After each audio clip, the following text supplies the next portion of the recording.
ईश्वराय नमः। अथ स्तव चिन्तामणि सप्तविंशः श्लोकः। निरावरणनिर्द्वन्द्वनिश्चलज्ञानसम्पदां ज्ञेयोऽसि किल केऽप्येते ये त्वां जानन्ति धूर्जटे। निरावरणनिर्द्वन्द्वनिश्चलज्ञानसम्पदां ज्ञेयोऽसि किल केऽप्येते ये त्वां जानन्ति धूर्जटे। अन्वयः। हे धूर्जटे, त्वं निरावरणनिर्द्वन्द्वनिश्चलज्ञानसम्पदाम् एव ज्ञेयः असि किल। ये त्वां जानन्ति एते केऽपि लोकोत्तराः एव सन्ति। समासः व्याकरणञ्च। निरावरणनिर्द्वन्द्वनिश्चलज्ञानसम्पदां। निर्गतम् आवरणं यस्मात् तत् निरावरणं, निर्गतं द्वन्द्वं यस्मात् तत् निर्द्वन्द्वं, निरावरणं च निर्द्वन्द्वं च निश्चलं च तज्ज्ञानं निरावरणनिर्द्वन्द्वनिश्चलज्ञानं। तादृशी ज्ञानस्य सम्पत् येषां ते निरावरणनिर्द्वन्द्वनिश्चलज्ञानसम्पदः तेषां निरावरणनिर्द्वन्द्वनिश्चलज्ञानसम्पदाम् अर्थात् तादृशज्ञानसम्पत्तियुक्तानां योगिनां कृते। पदार्थाः टीकारहस्यञ्च। अस्मिन् श्लोके ज्ञानस्य तिस्रः उत्कृष्टाः अवस्थाः वर्णिताः सन्ति, याभिः विना शिवस्य दर्शनम् असम्भवमस्ति। धूर्जटे, हे शिव, निरावरणनिर्द्वन्द्वनिश्चलज्ञानसम्पदां तेषां ज्ञानिनां येषां ज्ञानरूपी सम्पत्तिः त्रिभिः गुणैः युक्ता अस्ति। प्रथमः गुणः अस्ति निरावरणः। निरावरणम् आवरणात् निष्क्रान्ता या अवस्था, अर्थात् यस्याम् अज्ञानावस्थायां मायायाः अथवा अज्ञानस्य किमपि आवरणं नास्ति। क्षीमराजः वदति अख्याति आत्मनः आवरणं वर्तते। अख्यातिः नाम अज्ञानम् आत्मनः। निर्द्वन्द्वः परमाद्वैतरूपा अवस्था, यत्र ज्ञाता ज्ञेयम् अहमिदम् इति किमपि द्वन्द्वं नास्ति। निश्चलम् अकम्पा या अवस्था चञ्चला नास्ति, अपि तु निर्विकल्पसमाधौ स्थिरा अस्ति। ज्ञेयो असि, तादृशानां योगिनामेव भवान् ज्ञेयः। तादृशानां योगिनामेव त्वं ज्ञेयः, ज्ञातुं योग्यः असि।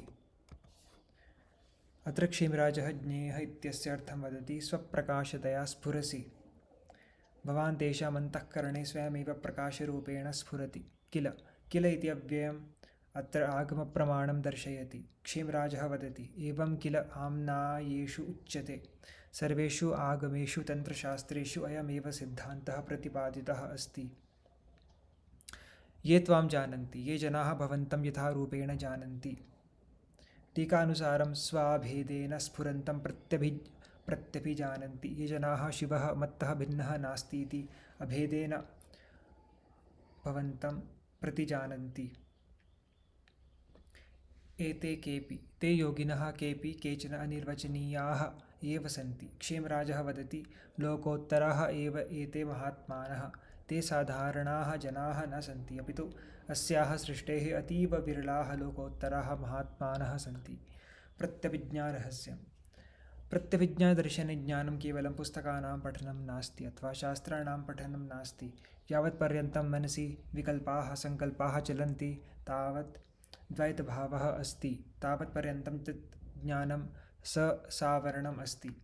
यदा भक्तेः उद्रेकेण मनसः सर्वाणि आवरणानि नश्यन्ति, यदा ज्ञाताज्ञेययोः भेदः गलति, निर्द्वन्द्वावस्था भवति, तथा च यदा चित्तं पूर्णतया स्थिरं निश्चलं भवति, तदा तस्मिन् अद्वैतदर्पणे शिवः स्वप्रकाशतया स्वयमेव प्रतिबिम्बितः भवति।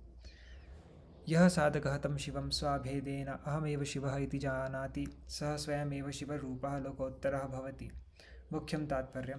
हे धूर्जटे, आगमेषु शास्त्रेषु इदं सत्यमेव उक्तम् अस्ति यत् भवान् साधारणेन ज्ञानेन न ज्ञायते। भवान् केवलं तेषामेव महात्मनां कृते ज्ञेयः प्रकाशमानः भवति येषां ज्ञानरूपी सम्पत्तिः सर्वैः अज्ञानावरणैः रहिता, द्वैतभावात् मुक्ता, तथा च पूर्णतया निश्चला स्थिरा अस्ति। अतः यतः भवतः ज्ञानम् एतावत् दुर्लभम् अस्ति, तस्मात् ये भक्ताः भवन्तं स्वस्वरूपेण अभेदेन जानन्ति, ते महात्मानः वस्तुतः संसारे केऽपि अतीव लोकोत्तराः अनिर्वचनीयाः साक्षात् शिवस्वरूपाः एव सन्ति। तान् महात्मनः अपि अहं नमामि। निरावरणनिर्द्वन्द्वनिश्चलज्ञानसम्पदां ज्ञेयोऽसि किल केऽप्येते ये त्वां जानन्ति धूर्जटे।